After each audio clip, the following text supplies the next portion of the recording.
I don't think he's into her. I don't get those two at all. I don't get any of those three No. as a coupling. Hi, and welcome back to another episode of Love or Lie Island, where I am joined by the body language icon that is Judi James.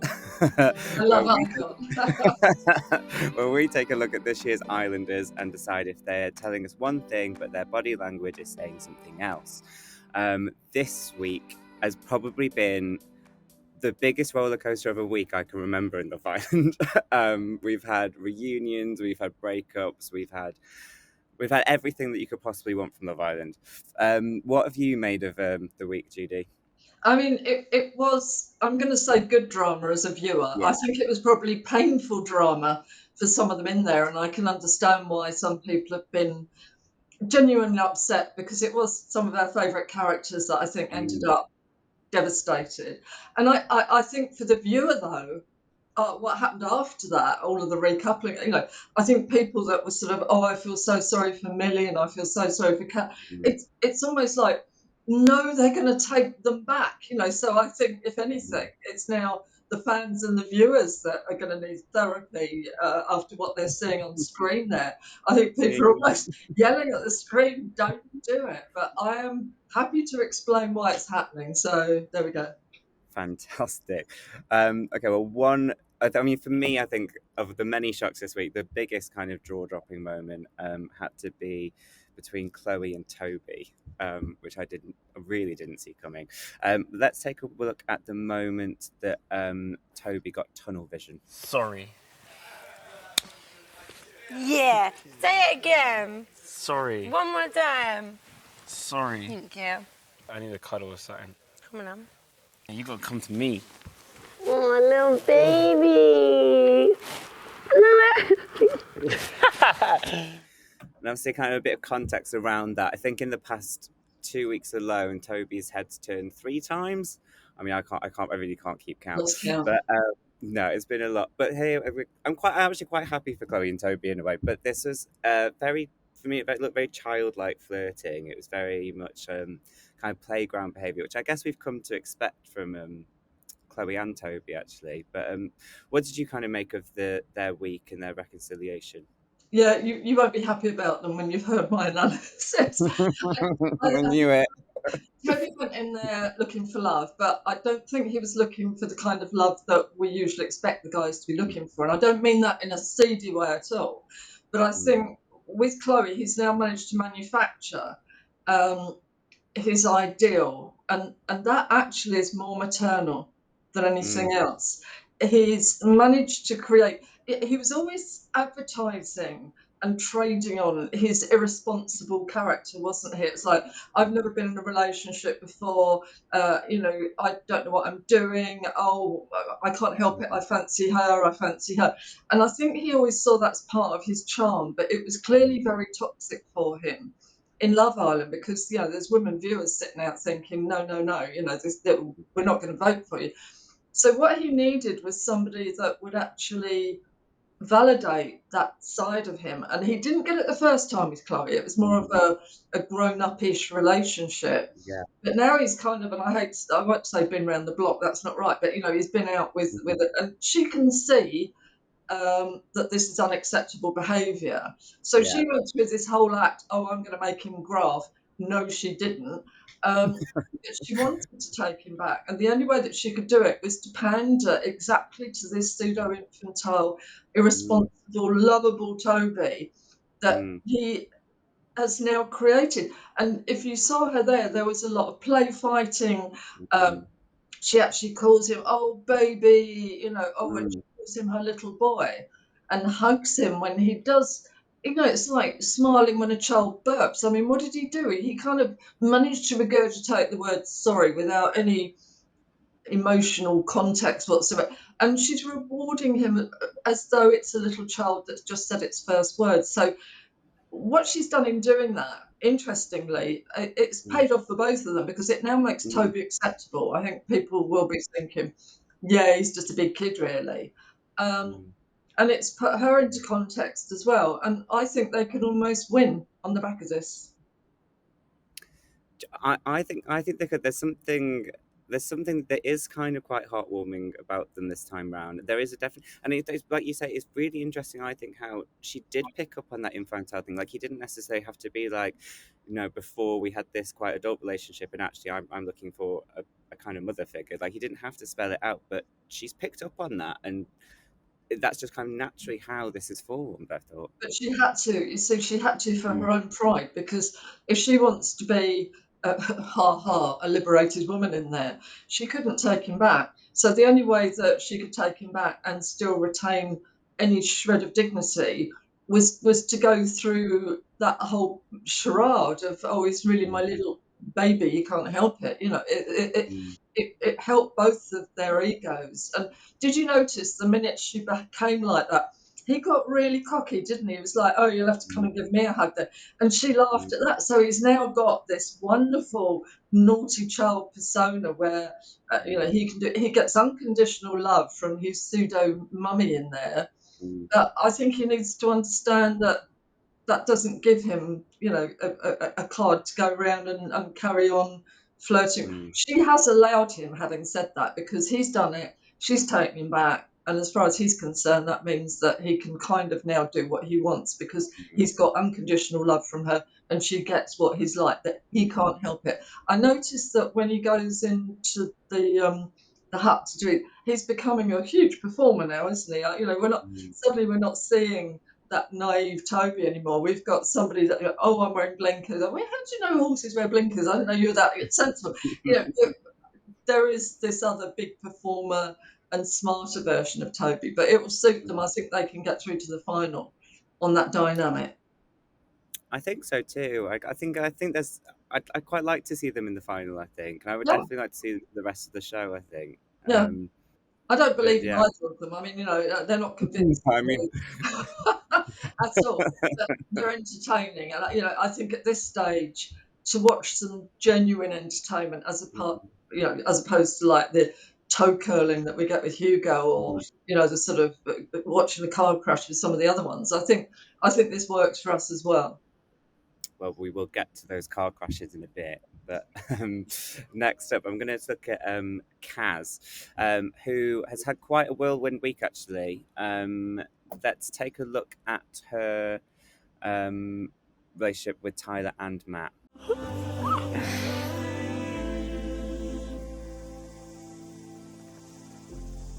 It's early days. We're getting to know each other, like we said. And it's not that serious. You know what? Screw this for a second. I need to cool down because you're pissing me off. So, for context again, I don't think we really saw, but that wink was to Tyler after recoupling with Matt. She's had a funny week because she's, quite rightly been upset with Tyler that he's basically been like, I really wanted to string two girls along at the same time, which, no. Yeah, why not? Is your name Toby? But she kind of been doing the same thing with Matthew, even if she's unaware. Let's start with the wink. Kind of, what did you make of that? Because it was kind of behind Matt's back, even though he was there.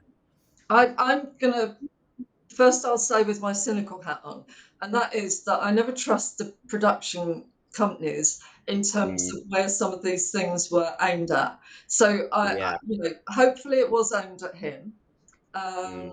Did she look like the kind of woman that would glow? Not up until that moment, and that's what the wink would have done. But I wouldn't be 100% sure that she wasn't winking at one of the girls up there and they just used it for drama. But clearly, let's pretend that they haven't. That's my cynical hat, and I don't want to go around. I feel like I'm saying Father Christmas doesn't exist. But if it was aimed at, oh, I'm so sorry. I said that as well. If it was genuine, and it was a great moment, it was a great body language moment. I think most people were probably cheering a bit because Tyler did present himself as being Mr.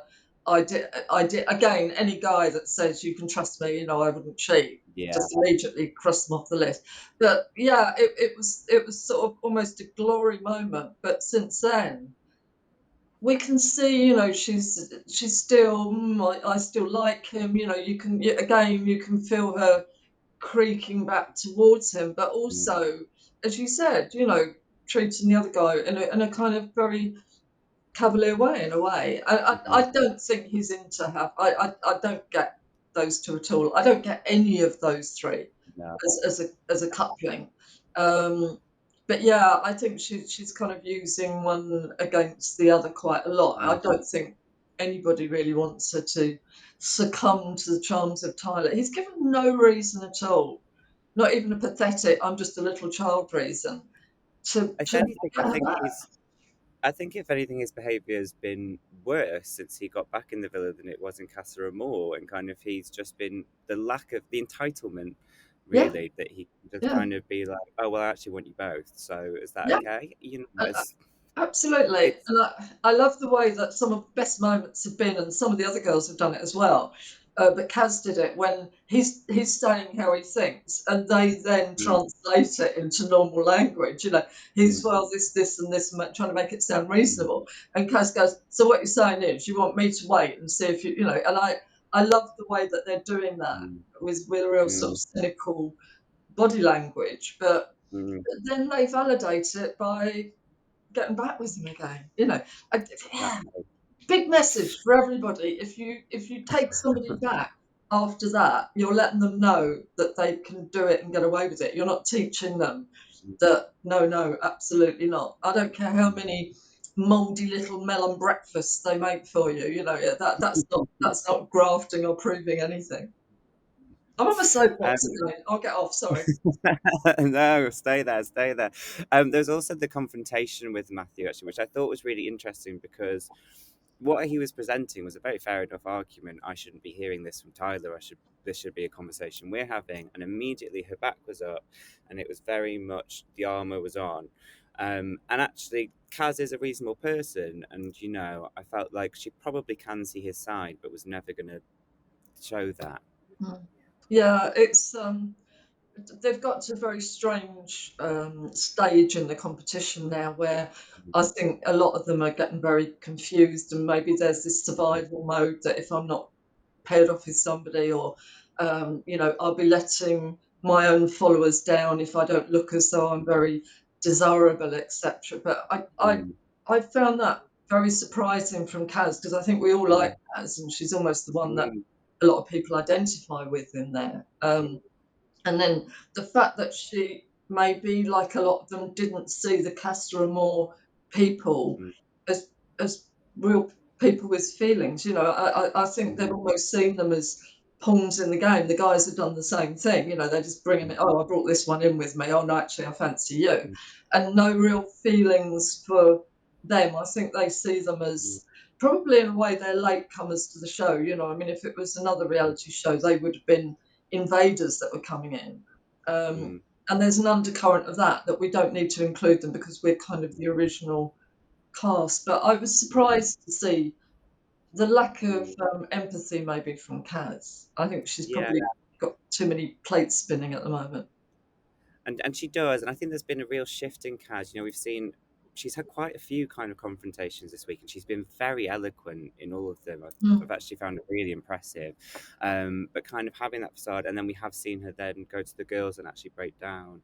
And I don't know whether it was just whatever she's being confronted with, that armor's going to be there. Just she's had such a week. I wasn't sure. Maybe she's just so used to that she just kind of immediately presented it without even thinking what Matt was saying, maybe. Yeah, and I think she quite rightly wants to come out on top in there. I mean, we can see that she's probably would have been a natural winner, and I think she's probably getting a little bit disillusioned. That it's almost like a Rubik's Cube that isn't quite clicking in place for her.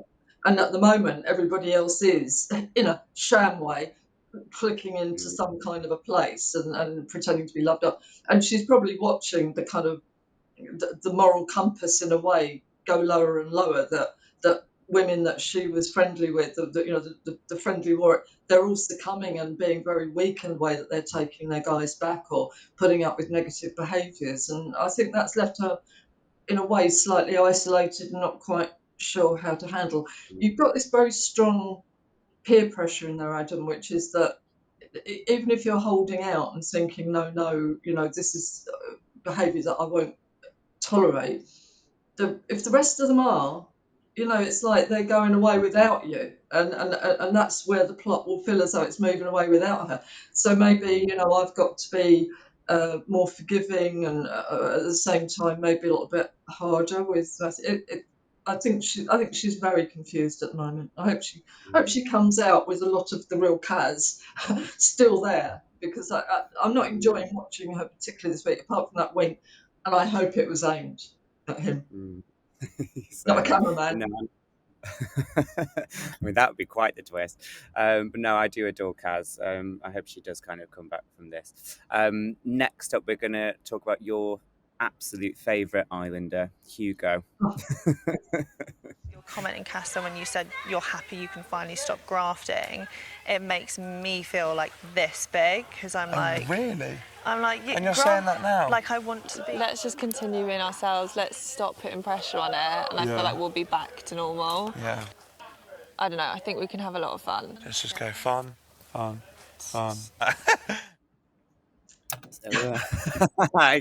can hear your blood boiling already. But yes, so we have Hugo and Amy. He's finally coupled up, but have the sexual chemistry of a gnat, isn't it? So it's just... No, gnats have more.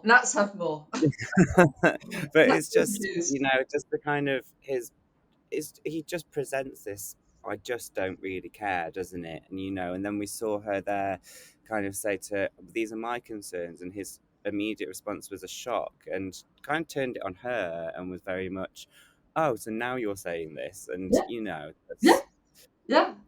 It's honestly, his body language couldn't be more arrogant. I mean, we had a double pit bear.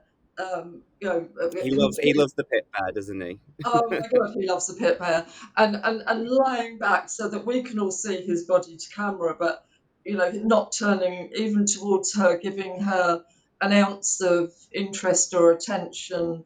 And it's almost like, again, it's just, you can imagine him in a school setting, sitting back while the kid stands there and explains why it hasn't done its homework, and his response is being very similar.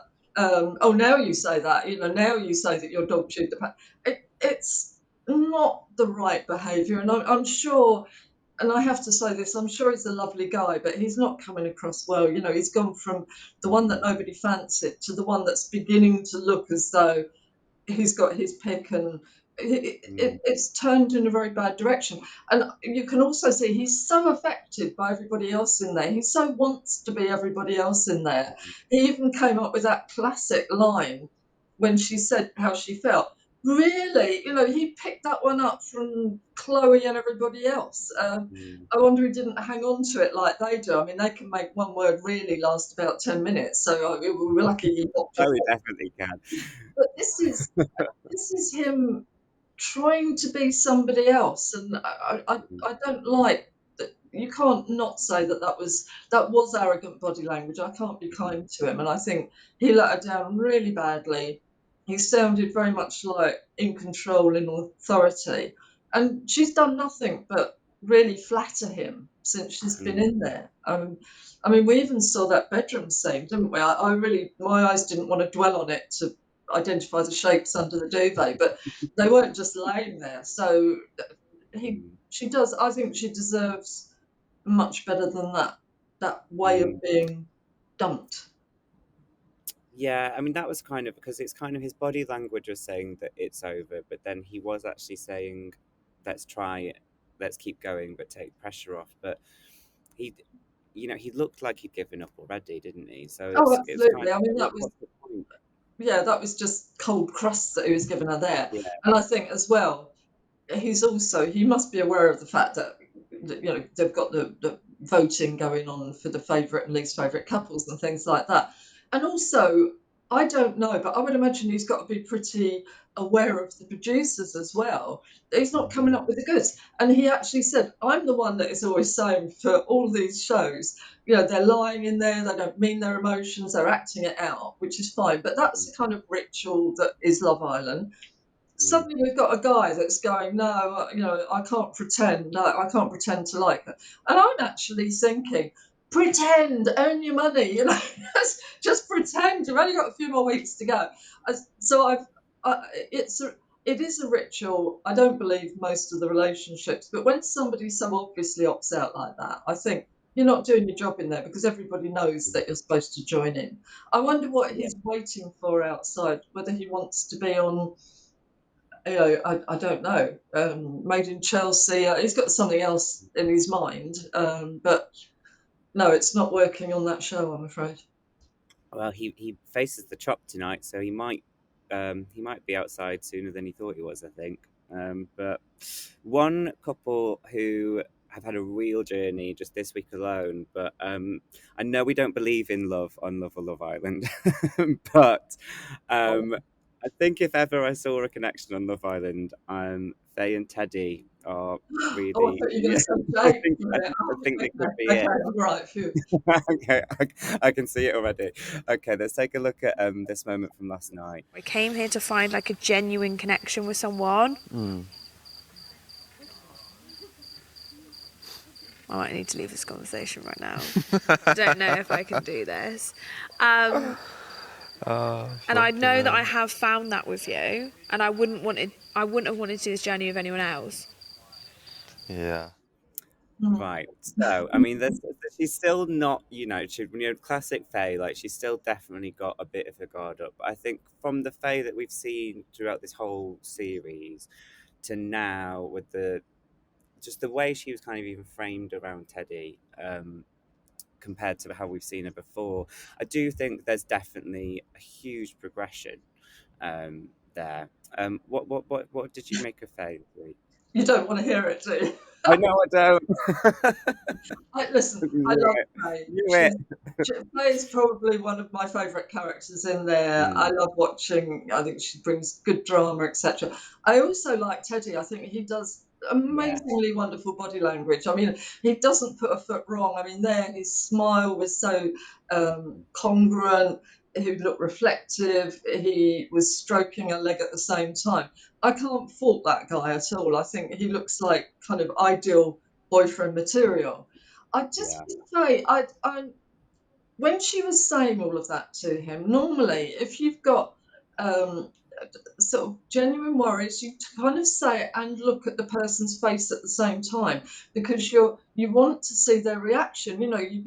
If you've been wounded as she has, I know she's had dodgy relationships in the past, etc. She's not trusting. There would be something about saying all of that you would be scrutinising every atom of somebody's face to see how it was going down. I don't think you'd take the risk of looking away in case they're kind of rolling their eyes. She would think that he might be rolling his eyes. She has very low levels of trust. And I do feel that a lot of what we're seeing is genuine, but I do feel that it's almost being dished up as an acted plot. I'm not saying that's not what she's like. I'm not saying that he is getting through to her, but she seems to be rattling it off a little bit too much, like, this is my personality. It's a little bit too, I've got trust issues and you're the first person that's ever opened me, and blah, blah, blah. I'm not sure she's there yet, and I think she's almost trying to create a happy ending too quickly.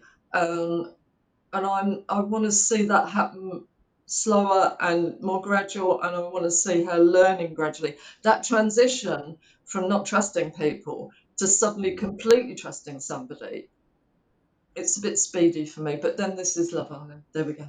You're breaking my heart. I know. I guess I don't think Teddy will break her heart, but it's just she is in Love Island. She needs to be a little bit too quick giving her heart away. I mean, to be fair, they don't have that much time because the final's kind of in sight, so that's also going to be speeding things up a bit, isn't it? Do you think, here Adam, there's the litmus test coming up, would you see that be working outside Love Island? Oh, do I ever see someone working outside Love Island? Hand on heart, I'm not sure, but I'm very excited to see how they go for the next few weeks. Anyway, I do think their journey is definitely deserving of a place in the final, if not for the win. But as far as I'm concerned, they could win. Again, they're good. They're very good, entertaining. Yeah. and they seemed like very genuine people, and I think they genuinely are interested in whatever their journey is. I don't think it's a showman. So I'm definitely team Faye and Teddy for the win, I think. Okay, so finally, Liam and Millie. I mean, there's so much going on here, but there's poor Millie. Liam's been spending this week grafting. We've had his poem about his erection and that text message, which, if that's grafting, fine. But I think this was probably the moment that we kind of saw Millie really open up to maybe forgiving him, I think. Let's take a look. Why? I feel sorry for No. I keep it to myself next time. Let him graft me. Are you fucking serious? No, of course. I'm not going to let him get away with it really easy. Like, No. he needs to graft for it. How are you feeling, Lee, man? She said she wants me to fight for her. But it's difficult how you fight with someone when you can't talk to them. Now, to be fair to Millie, actually, she has stuck by her guns, and even though she is obviously open to taking Liam back, like, she is kind of making him work for it. I mean, compared to Chloe and Kaz, who were just kind of like, I'm going to make you graft, but come here. She is sticking to her guns a bit, and it is quite a good lesson, I think, that if someone does put their foot wrong or they do stray, then the important thing is to teach them, I guess. And I guess that's kind of what she's doing here. What did you make of that kind of moment and the dynamic between the two of them? And it's kind of brought the whole village involved, isn't it, in this one? Yeah, and I think that's a very good point, Adam. I mean, as you know, because I wrote about it in Metro, I mean, for me, she was always going to go back to him. I think her, even if she didn't know it, interestingly enough, her phrases from the start were open-ended enough to let him. There was nothing final about what she was doing or saying. But as you say, she's clearly going to make him graft.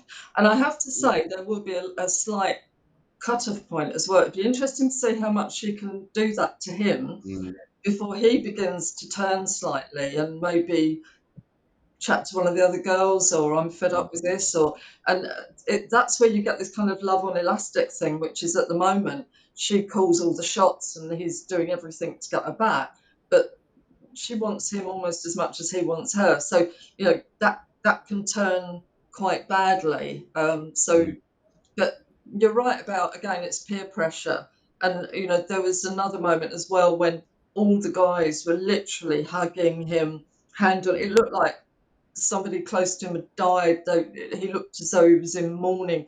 And Jake in particular, of course, Jake he kind of put that little bit of poison in his ear in the first place, was really sorry for him, and they all loved him and everything like that, and that was all in sight of Millie, and Millie was giving it all the preening and confident, and he's got a graft for it routine, but she was watching that at the same time. And again, she's sitting there with all the boys virtually telling her that you've got to take this guy back. You're going to look really, really mean if you do not take this poor man who is looking to be a husk of himself. They're all working together on these stupid little, I don't know whether it was cold iced coffee. I mean, he is going to be bringing out a little stupid ring that Jake's made him out of grasses and mud or something soon, and doing some weird proposal to her. But in a way, she will be feeling that she's turning down all those guys at that point, and that would be a very lonely feeling. And I mean, even if the other girls at the moment are endorsing her and backing her up, but because a lot of them have caved in very quickly, she's going to make them look stupid. So she's in a very difficult position. If she really holds out for too long, they're going to think, well, no, you're making it look as though I didn't make, say, Toby graft and things like that. So lots of pressure going on there for her to back down. So the girls were definitely, as they do, backing up Millie. I'm wondering how long that will last, particularly though, because they've got investment in it now, because a lot of them have actually backed down and accepted their guys for probably worse behaviour, with less grafting. So in a way, by default, she's going to make them look a little bit weak. So I know at the moment Millie's got all the power and she's holding all the cards, but they're kind of slipping out of her hands quite quickly if she wants to stay popular with the guys who are clearly supporting him, and the girls who almost by default can't totally endorse what she's doing without looking weak and maybe a little bit hypocritical themselves. I mean, we saw it was a very quick turnaround from literally sticking their fingers up at Liam from across the villa to all of a sudden, yeah, like you say, kind of being like supporting her in maybe taking it back and actually encouraging her to take him back. And it was as soon as Toby and Tyler had kind of made their moves, suddenly there was a huge shift, because it's like, if you're gonna start taking Liam back, then it gives me permission to do the same, isn't it? And it was very transparent from the outside. I don't know how it looks on the inside.